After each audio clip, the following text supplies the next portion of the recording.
you're 48 years old. You have $85,000 saved for retirement. And last night, your friend casually mentioned that she and her husband have already hit the $1 million mark. You smiled. You congratulated her. And then you went home and couldn't sleep. Because now you're lying awake at 2 a.m. doing the math in your head. I need $1 million.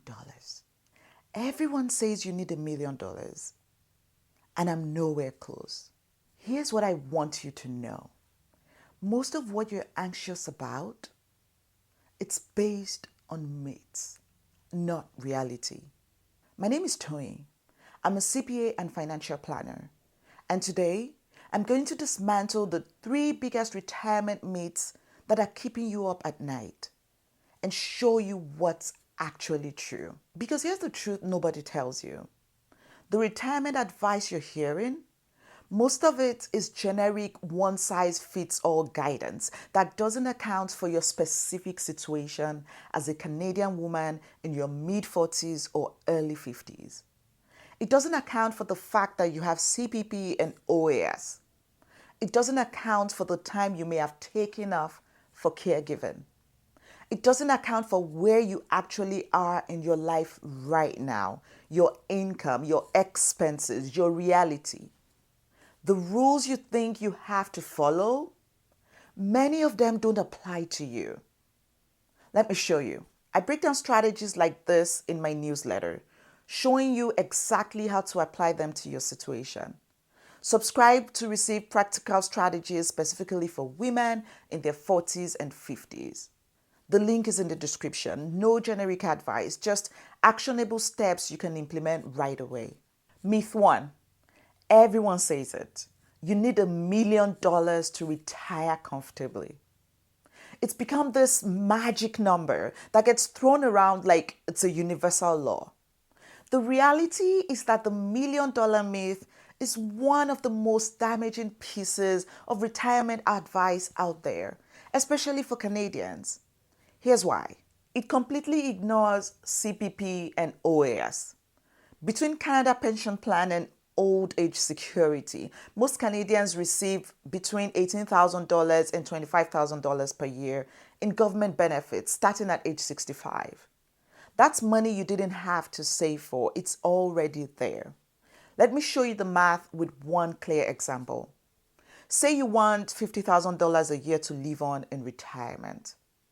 CPP and OAS will give you about $20,000.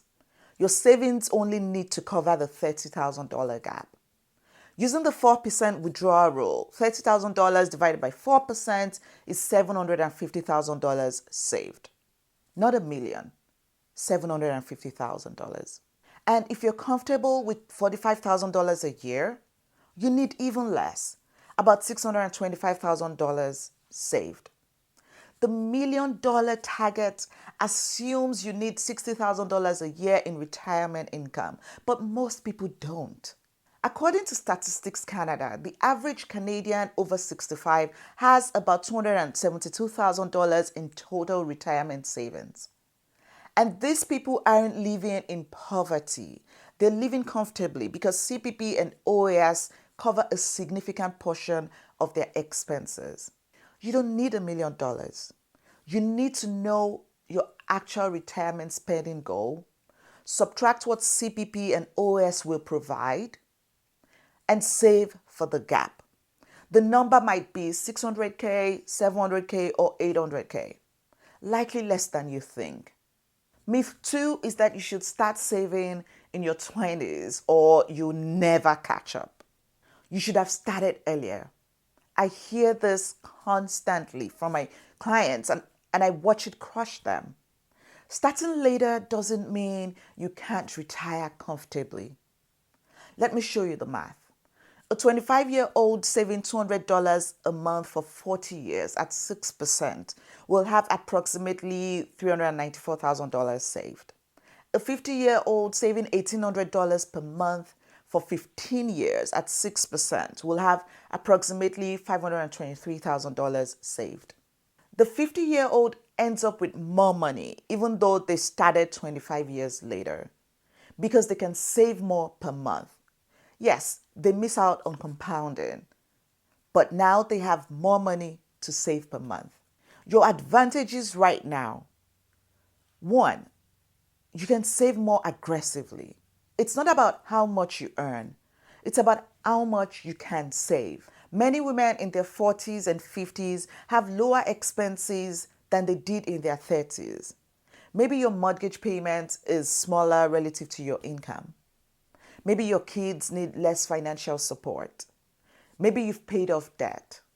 That freed up cash flow can go straight to your retirement savings. Two, you have clarity about what you actually want. At 25, you have no idea what your life will look like at 65. At 48, you have a much clearer picture. You're not saving blindly. You're saving with intention and knowledge about what matters to you. Three, you likely have unused RRSP contribution room. If you took time off for caregiving or worked part-time when your kids were young, you likely have unused RRSP contribution room accumulated. This is a massive advantage. You can make larger contributions now and get bigger tax deductions. Here's the real trade-off.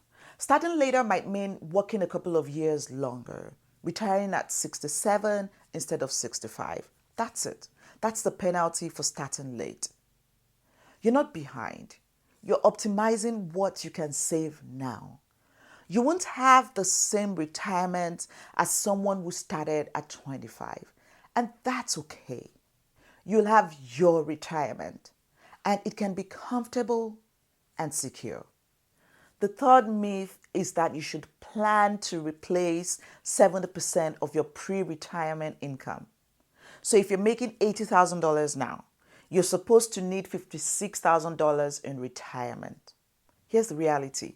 This is lazy advice. Your expenses drop significantly in retirement. When you're working, you're saving 15 to 20% for retirement, paying CPP and EI premiums, commuting, and buying work clothes. When you retire, you're not saving for retirement anymore. You're leaving it. No CPP premiums, no commuting, no work wardrobe. Plus, your mortgage might be paid off and your kids are financially independent. Here's what actually matters. Track your current spending. Subtract retirement savings, work expenses, mortgage, if it will be paid off, and kids' expenses. Add in travel or hobbies if you want. That is your retirement spending number, likely 40 to 50% of your current gross income, not 70%. Retirement isn't about replacing your income. It's about funding your actual lifestyle, which will cost less than your working life. Let's recap. Myth number one, you need $1 million. Reality, you need to cover the gap between your spending and CPP/OAS, which for many people is between 600 to 800K, not $1 million. Myth number two, it's too late if you didn't start at 30. The reality is that you can save aggressively now. Starting late means maybe 2 extra working years. Myth number three, you need 70% of your income. Here's the reality. Your actual expenses will be 40 to 50% of your current income. The retirement that felt impossible, it's not. The number that seemed out of reach, it's closer than you think. Here's what to do. Calculate your number. What's your annual retirement spending? Subtract CPP and OAS. Multiply the gap by 25. That's your target. Write it down. That's your real goal, not the $1 million myth. You don't need $1 million. You don't need to have started at 25, and you don't need to replace 70% of your income. You need to know your numbers, plan for your life, and stop letting myths steal your peace. You're not behind. You're right where you are. And from here, we can build a clear path forward. If one of these myths have been keeping you up at night, Drop a comment below and let me know which one. I read every single comment. And if you haven't watched my video on how much you actually need to retire in Canada, watch that next. It walks you through the real formula so you can calculate your actual number. You've got this. See you in the next video.